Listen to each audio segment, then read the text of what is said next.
My name is Jeremiah Best. I'm the Ag educator for New York Ag in the Classroom. We have Miss Sarah Peavy working on technical issues and running the podcast, and our special guest, Mr. Brad DePoint. So we are reaching out through August and through the fall to some of our Ag Literacy Grant recipients. If you aren't aware of what we do at New York Agriculture in the Classroom, we work with teachers, school districts, communities, policymakers to help students and families understand the importance of the food and fiber networks, as well as help work with them in how to include these concepts in cross-curricular education. So Mr. Brad DePoint is one of our Ag Literacy Grant recipients, and we wanted to talk with him and find out what his plans are for the fall and what he's going to do with his grant. So Brad, tell us a little bit about yourself. Hello. I am a teacher, a sixth grade math teacher actually in the Fulton City School District, which is in central New York, about a half an hour north of Syracuse actually. So I've been teaching for 16 years now, I think. I started my career in Pulaski. I was there for 10 years and just finished up my 6th year in Fulton. So I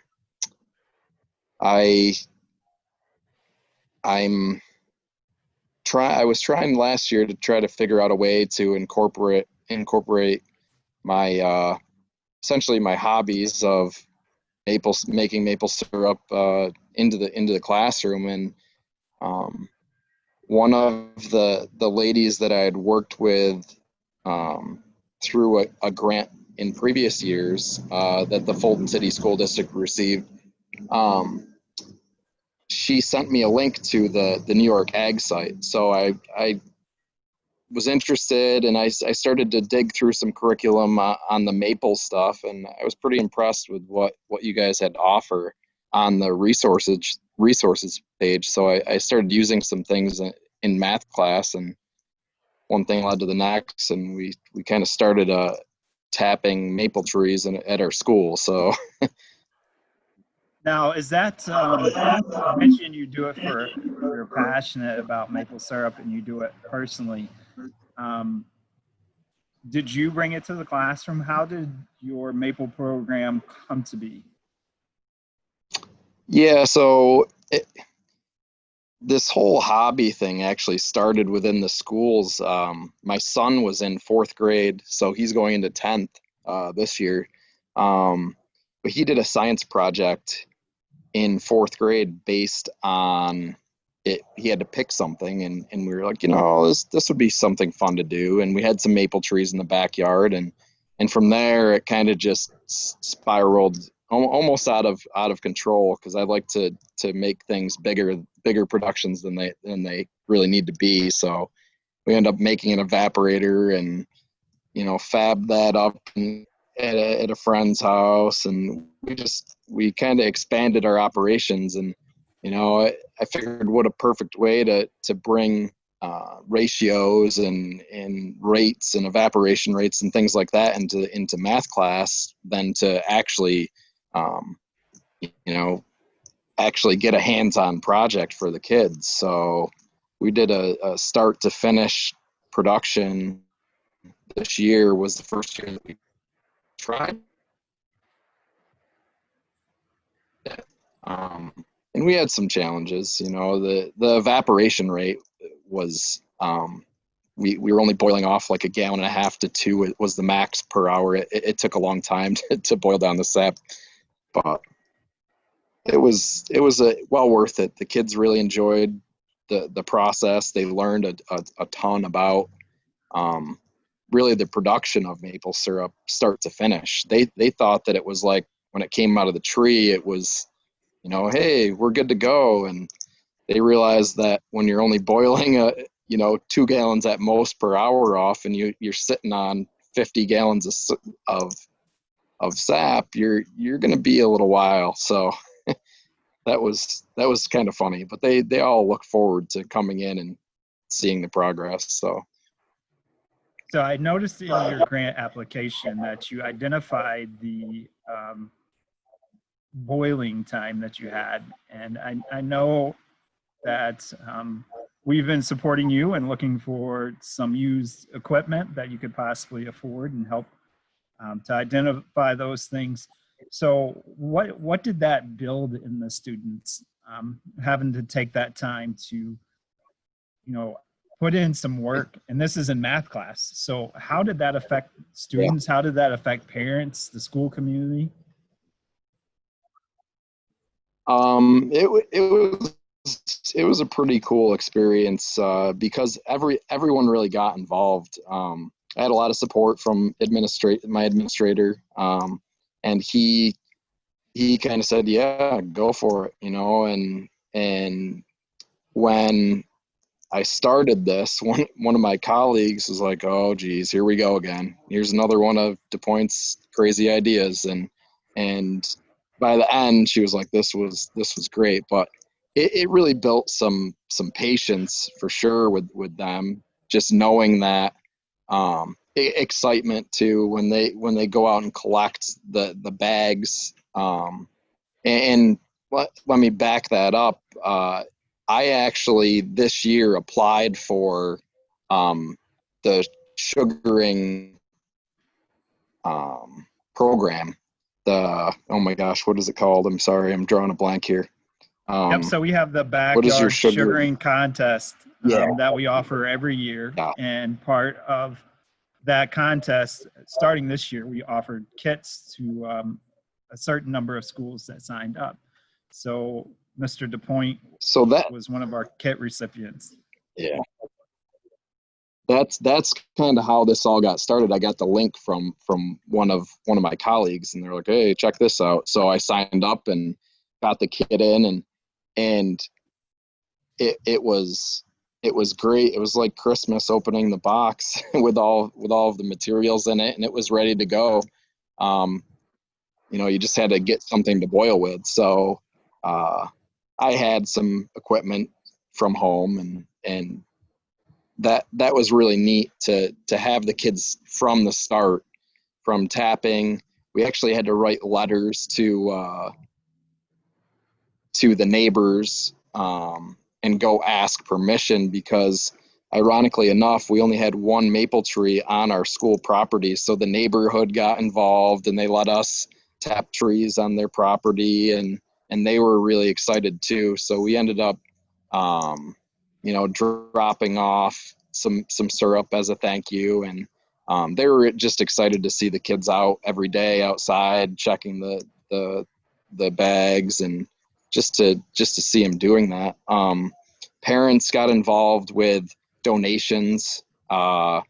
Unfortunately, we weren't able to do our culminating pancake breakfast that the kids were really looking forward to. But when they did the drive-through graduation for the 6th grade promotion at the end of the year, I had all of the little bottles that glass swing top bottles that a parent had donated. So I was able to give the kids the syrup that they worked so hard to produce at the end of the year, kind of as their graduation. So that was nice. I guess the only other thing that I can think of as far as community involvement or the school involvement was that it started out as just a 6th grade thing, and then the kids started noticing, or teachers actually really started noticing, what are your kids doing outside? What's going on over there? And everybody started asking questions, and I was like, well, they're doing research projects on maple syrup, so they could come in and present, and you could get involved with collection if you want. And it kind of just spread throughout the building. So we had 4th grade, which tied into New York State curriculum. They were involved, and it was really a neat thing. We had some special classrooms involved in that, and it kind of built the community of the school. They really enjoyed that. So I heard you mention a couple of times writing letters. There's some science aspects. You're a math teacher. Were you able to see this project incorporate cross-curriculum education? And can you So tell us for the kids, how excited did the kids get? I mean, how did this help to engage your students? Or was it the students were like, oh, well, okay, I'm over this after the first day? well, you always have a few of those, but for the most part, the kids were really excited to come in, and they wanted to check to see how much sap they got that day, or they were bummed out when it was below freezing. Like, oh, it's not going to run today, so we don't have to check. But it was nice to see a lot of the ties that could go into this. One of the science teacher, my colleague, was talking about like next year what he's going to do to help with some of maybe the chemistry aspect of the production of maple syrup, and get into more in depth and tie science into that. And same with the English language arts teacher. She was also saying, I can get involved in this too. So it was definitely something where I pulled in some extra time from interventions and things like that, so we could pull in some of the writing pieces and that aspect of it. But it was a nice cross-curricular tie. So it got us as a team thinking about what we can do for next year. So we're talking about next year, and that's a perfect segue. We noticed you're looking for an evaporator. You also mentioned an RO bucket from one of our teachers who developed an RO bucket in New York State and started a business from it. What are your plans for next year? What are you foreseeing with the pandemic? I know before we went live, we were talking about some of the moves that you're going to be making. So how are you planning the shift? And what are you looking at doing to make your maple program happen next year? Yeah, so it probably will definitely inherit some challenges, but I actually think that location-wise, all of our sixth grade is moving to the junior high, which is actually a better location for maple production because access to a lot more maple trees. So that's one positive out of that. I can't speak about how our schedule is going to look right now because we still don't know, but I do know that I'm looking for an evaporator. I'm just waiting to hear from the school district what's happening for next year so that I can go ahead and pull the trigger on. It's actually a gas burning evaporator, because I was told that I couldn't have a wood burner. So I have one. It's going to be much more efficient than the one that we were using last year, about 9 times more efficient to be exact. But everything is so up in the air right now that I really don't know exactly what to say. I do have all access to the plans for the RO bucket system. One of my good friends is the one that actually came up with the plans and designed those. So I just need to give him a phone call and say, hey, I'm ready to get the parts for it, and we'll put it together. But as far as the future, I'm hoping that 2 days a week we have kids in front of us, and I'll figure out a way to in the spring make this happen. So hopefully everything will be back to normalcy by then. Fingers crossed. So we do have a question from Facebook Live from a teacher down in New Jersey. And before we get to the question, I want to kind of lay the foundation. How did you learn about making maple? What did you have to do to figure out how to take some semi-sweet liquid from a tree and be able to put it properly on the pancake so that it tasted like pancakes and syrup? Yep. So pretty much anything I get myself into, I do a lot of research and reading. I mean, uh, YouTube has been a big help in a lot of endeavors that I've run into, and just people of the trade. I I reached out to a couple local maple places and just toured and just to see what the different scales are. It's amazing what a hobbyist, a maple hobbyist like I am, versus somebody that actually does it for their livelihood. What the scale can look like, it's quite incredible.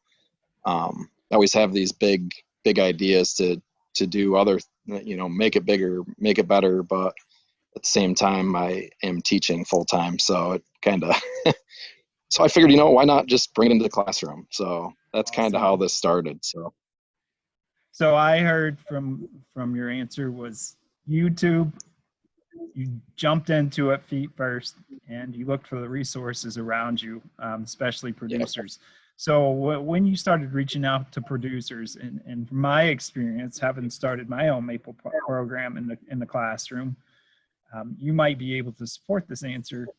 I think once I threw out students and education and school, that everybody was very supportive, including the producers. Is that something that you experienced also? Absolutely. That I found that with any project that we've gotten into in the past, it's I think everyone is willing to work with the teachers and the schools and just to get kids the experiences that are unique and that will help spread the education across,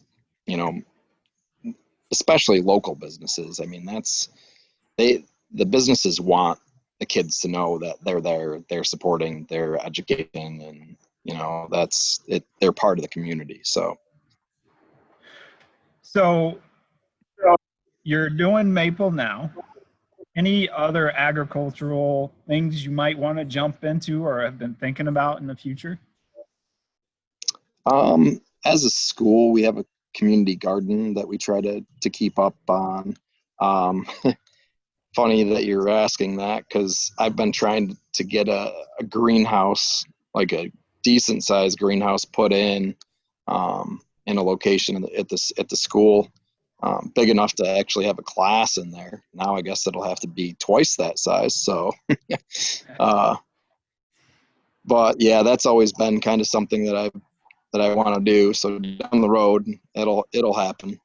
But so on both those points, as far as supporting teachers with their Maple program here at New York Ag and the Agriculture in the Classroom, we have a lot of connections and great networks. And part of our Maple Sugaring Contest is that we do work to partner you if you decide to join the contest, which is held, of course, in the spring. We do partner you with local producers, but also we have another grant that you can write that offers grow towers, grow shelves, and also a hoop house. So we do offer a lot of resources. We do have matrix that have pre-made lessons and lesson plans.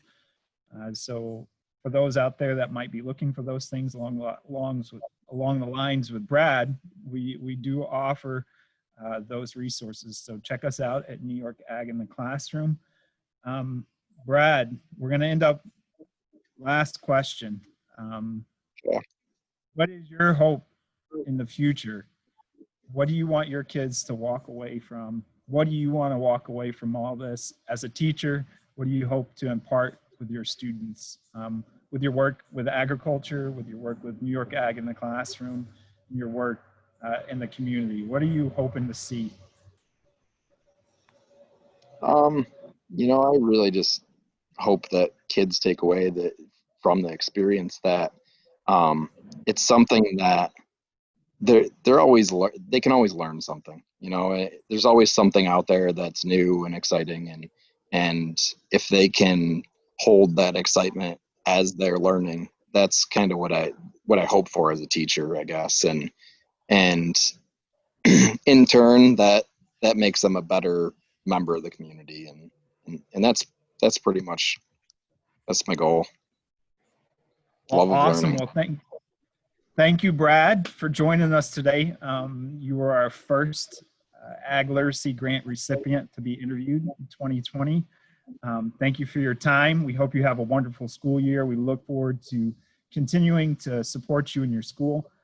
For those who are tuning in today, we will have another interview with Miss Jennifer Bailey from Argyle this Friday, and we will be interviewing other Ag Literacy Grant recipients. So on behalf of New York Ag and Agriculture in the Classroom, Sarah Peavy, Brad DePoint, we hope you all have a great rest of your summer and you have a great 2020-2021 school year. Thanks, Jeremiah. Thanks, Sarah. Thank you, Brad.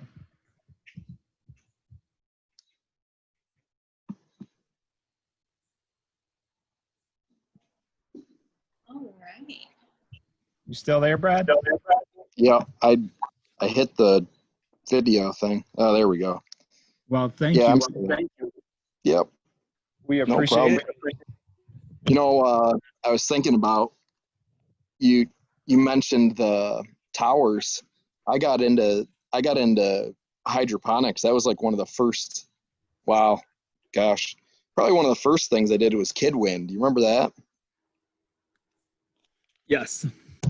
So I got into that. That was one of the first kind of projects I got into, and then I just started dabbling in all sorts of weird stuff. Like we got into hydroponics, and we got into aquaponics, and we got into all sorts of just strange things. And every year I have the kids redesign the hydroponics.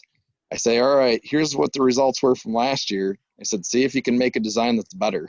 So we end up coming up with some crazy things, but it was. Now, have you looked at, have you been able to go through our website? Yeah, so I was on it trying to figure out what tab it is.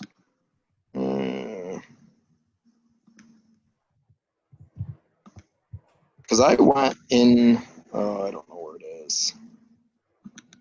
I got so many tabs open right now.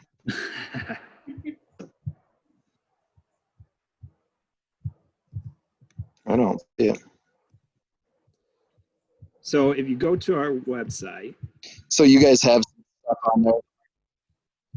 In the Grow With Us grant. Oh, there it is. And you can see that we offer. Okay, yep. There's the high tunnel, which is a 20 by 48. We also have, let's see. So now that Grow With Us thing, is that like something that's completely separate from? It is. I can apply for that too, or like you can apply. So here you see the pictures of the high tunnel. Yep. Here's the tower gardens in the middle, and then grow shelves on the left. So those, you're able to apply for those also. Okay. Yeah, the high tunnel is something. Now, is that like, will that hold up the snow load or? So Katie, I was actually looking at getting the high tunnel. We actually applied and received the tower gardens at the district I just left. And Okay. I was pushing the administration for the high tunnel. When I talked to Katie, the gentleman that makes it is a Mennonite out towards Buffalo. And Okay. Katie said they have weathered the huge snowstorms that they have in Buffalo. No kidding. So they should be able to handle the huge snowstorms that we get also. I believe it comes with, it comes with everything. That's exactly what I'm looking to do. So yeah, that would, I mean, there's a little extra to do with the high tunnel compared to the other two. You have to go through and work with your administration, and you have to get an agreement with the maintenance and how that's going to be handled? Yeah, I know how that goes, because that's what I was dealing with this evaporator is because of fire. That was one of the things that he said, that it would have to be a gas burning evaporator and not a wood fired, which I thought was interesting, but it was something to do with school policy or something like that. So Right. Yep. So we offer that. We also have a bunch of educational opportunities. So yeah, I've read all those things, but I didn't realize that like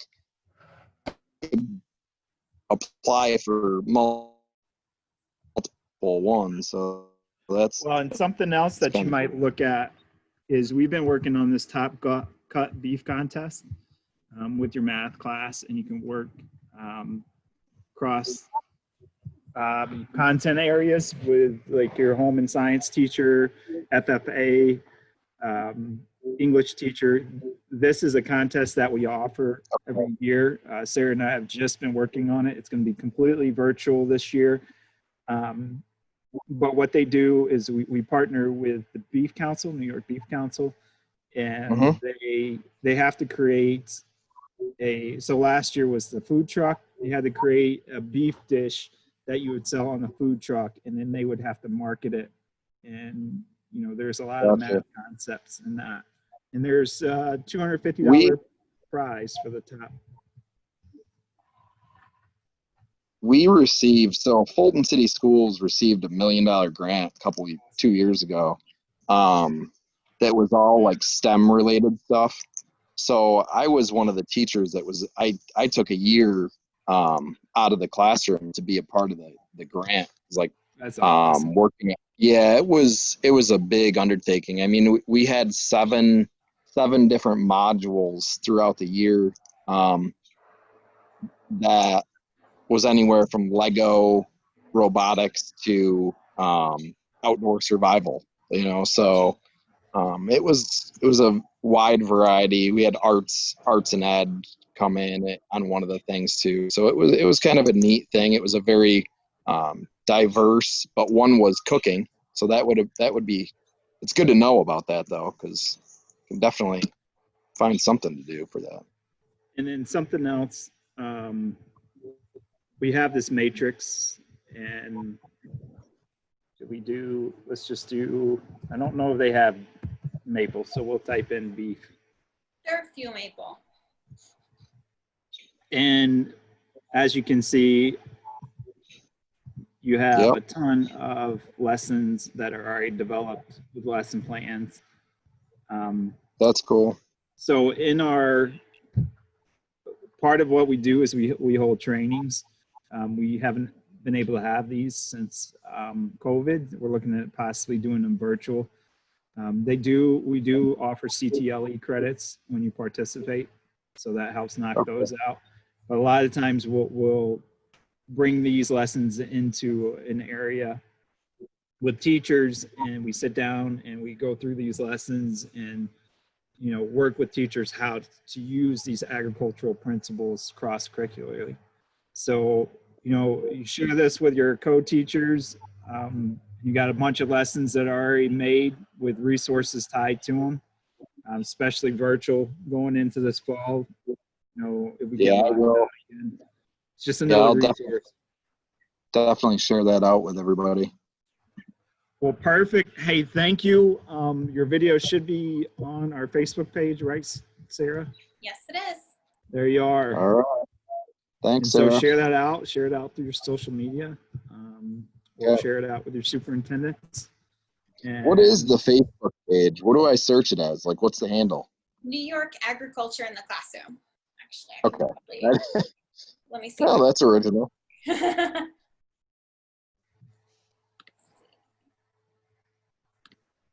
right.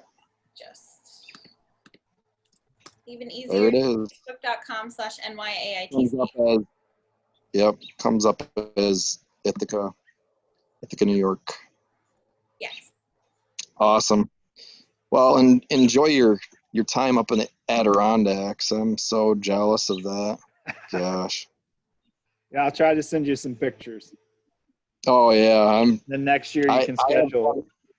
Yeah, I'll have to remember that though for next year. The fireworks are always the first weekend in August. All right. First weekend in August, right on 7th Lake. Okay, it's awesome. All right. Well, you guys take care. Thank Enjoy you. your day. Have a great summer, bud. Hey, thanks. Same to you. Bye. Thank you. Jeremiah, if you just want to stay on a minute, I Yep. can share my screen and show you where Allow Facebook is. Yep. And once you turn it on once, it should just stay on. So we should be good. Can you see my screen? Yep. So if you go, so go down to settings. Oh, your Zoom looks way different than mine. Oh, it does? Mm-hmm. Do you want to share yours instead? Would that be easier? Oh, I'll find it in there. When I log on to Zoom, I just like type in Cornell Zoom and then log in that way instead of like going through the app. I don't really use the Zoom app. See, I go through the Zoom app, and that's why it's different. Yeah. So in settings. down in settings, and then it's almost all the way at the bottom. Past breakout rooms. I think it's down in meeting advanced, right at the bottom of that section. Allow live stream meetings. You just toggle it on and then click Facebook. Awesome. So what'd you think? I think that went pretty well. We got, I think our highest live count was around 11. Yeah. So, I mean, that's pretty good. Our page isn't like super active. So I think that's pretty good for what? Well, I think once we get rolling through some of these, get the word out. Yeah. And now newsletter.